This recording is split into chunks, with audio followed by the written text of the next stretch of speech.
Tigas. Ito, kita nyo. Yan. Oh!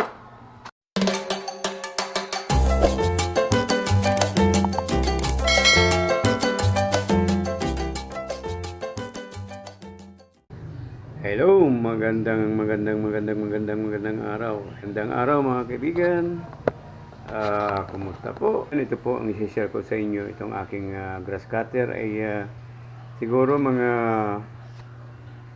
10 years above na itong grass cutter na ito ay kailangan kong general cleaning dahil hindi pa po ito nabubuksan. Ang ano lang nito ay napalitan ko na yung carburetor at lagi kong nililinis pag tuwing gagamitin ko. At dahil napakarumi na talaga. Ayan po, sobrang dumi. Ganon talaga pag pagkatapos ko mag-grass cutter, after 3 months saka uli ako mag-grass cutter.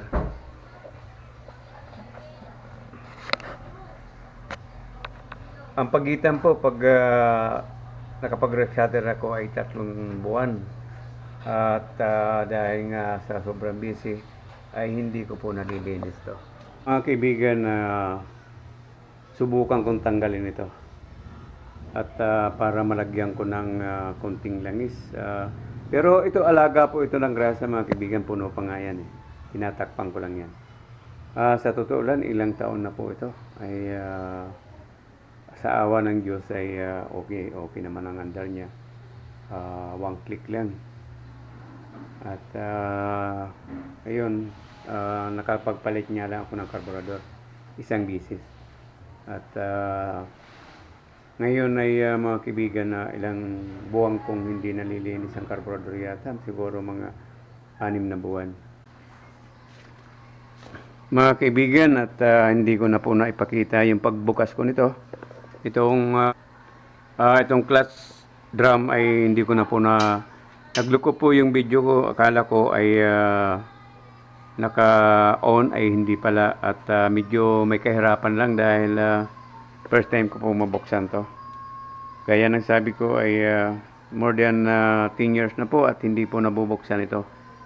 At ang ginagawa ko lang kasi ay yung carburetor at saka spark plug tuwing nag-grass cutter ako, yun lang ang ginagawa ko ay nililinis ko dahil alam ko na po yung sakit nito. Pag matagal umandar, siyempre na-stuck siya ng mga ilang buwan. Gaya ng sabi ko, every 3 months tsaka lang po nagagamit to. Kaya pag sinisipag-sipag ako, nililinis ko yung carburetor bago ko gamitin. At saka pati spark plug ay nililinis ko rin. Kung hindi pa umaandar ay pinapalitan ko. Kaya alam ko na po yung sakit nito ng aking grass cutter. Ito first time lang at napakarumi na po at yan, nilinis ko na, madumi. At itong ano niya, ito ay okay, makapal pa. Kumbaga sa siyempre mga kaibigan, ito alam na natin kung lalo na po pag mahilig tayo maglinis ng ating motor ng scooter sa CVT. Ito makapal pa yung pinaka-clutch ano niya. Oh, makapal pa. Kaya okay pa ito at yan. Madumi na talaga. At ito, at kita nyo naman napakarumi. Kaya ito mga kaibigan ay para tumagal talaga yung grass cutter natin. Kailangan talaga mayroon tayong time sa paglilinis. At mayroon naman ako mga videos na naka-upload nito tungkol po dito sa ating grass cutter. Ngayon mga kaibigan, at ikakabit ko na. Ito mga kaibigan, itong throttle cable natin. At linagyan ko ng ganun din langis dahil ano na, tigas. Ito, kita nyo. Ayan. Oh! Okay, sorry. Ayan. Okay na. Gumagalaw na dati, tigas. Okay, mga kaibigan, ikakabit na natin. Siyempre mga kaibigan, maganda talaga na kahit DIY ay matuto tayo magkabit ng ating mga gamit. At kahit hindi tayo umasa sa mga mekaniko ay mayroon naman mga DIY ngayon. Mayroon naman mapapanood tayo sa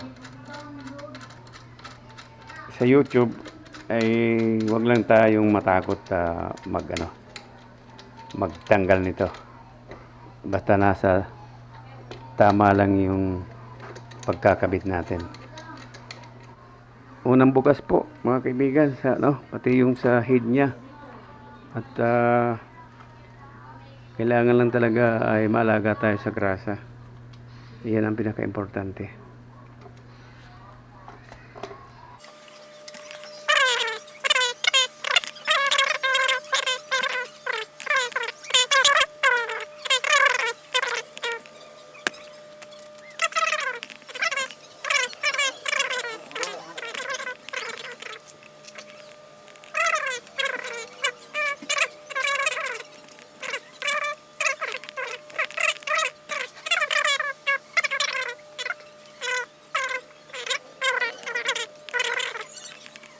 At mga kaibigan, total na baklas na natin. Kaya linisin na natin lahat.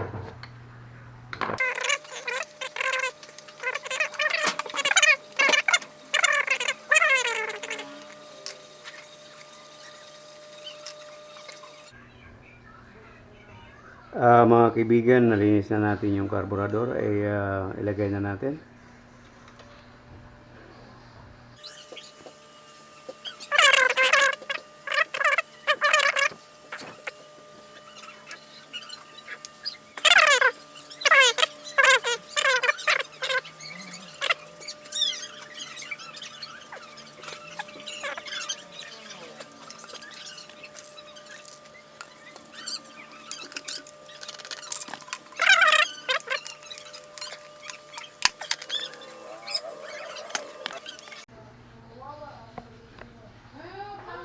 Mga kaibigan, at nailagay na natin yung carburetor natin, at minsan papatay-patay talaga yung video ko.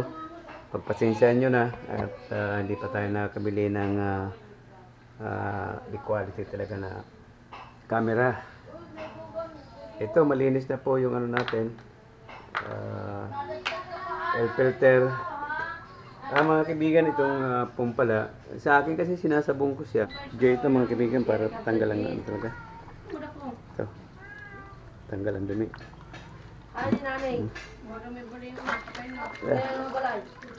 Okay.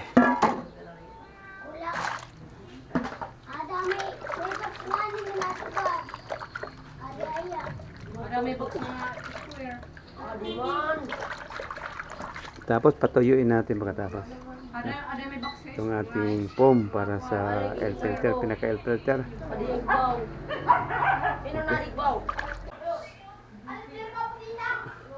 Hey, nako, kakainis talaga ang video ko. Mga kaibigan, papasensyahan nyo ng camera ko. Talagang paputol-putol, kaya hindi ko alam kung okay yung video ko. Ito, at nilagay na natin itong air filter nya. Ito,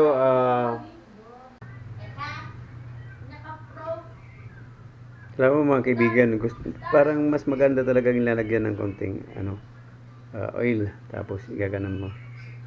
Yan. Kasi naharang niya yung bago ilagay. Parang gusto kong hindi na yung mga alikabok pumapasok. Importante talaga walang alikabok. Okay. At ayun kinapag mga kaibigan. At iyon lang lagi mga kaibigan ang maintenance natin. At siyempre dun sa elbow gear niya ay huwag kakalimutan lagyan ng grasa. Siyempre pag hindi umaandar po ay lagi po nating i-check yung linis tayo ng carburetor, at saka yung ito po yung ating spark plug. Ito bago na ito mga kaibigan, itong spark plug cap ko ay bago na rin yan. At siyempre pag alam kong katagalan na ay hindi na masyadong kamahalan ay pinapalitan ko. At saka ito po ay bago na rin yan, merong akong naka-upload yan.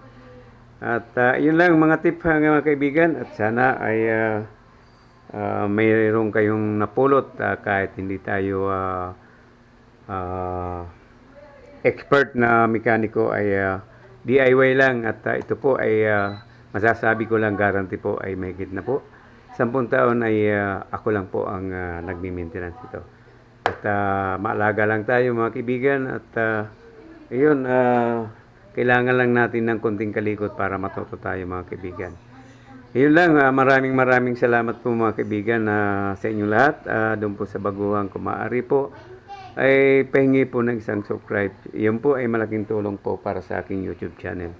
At lagi po tayo mag-iingat mga kaibigan sa lahat ng oras. Maraming salamat po. Ingat po lagi tayo. Babo.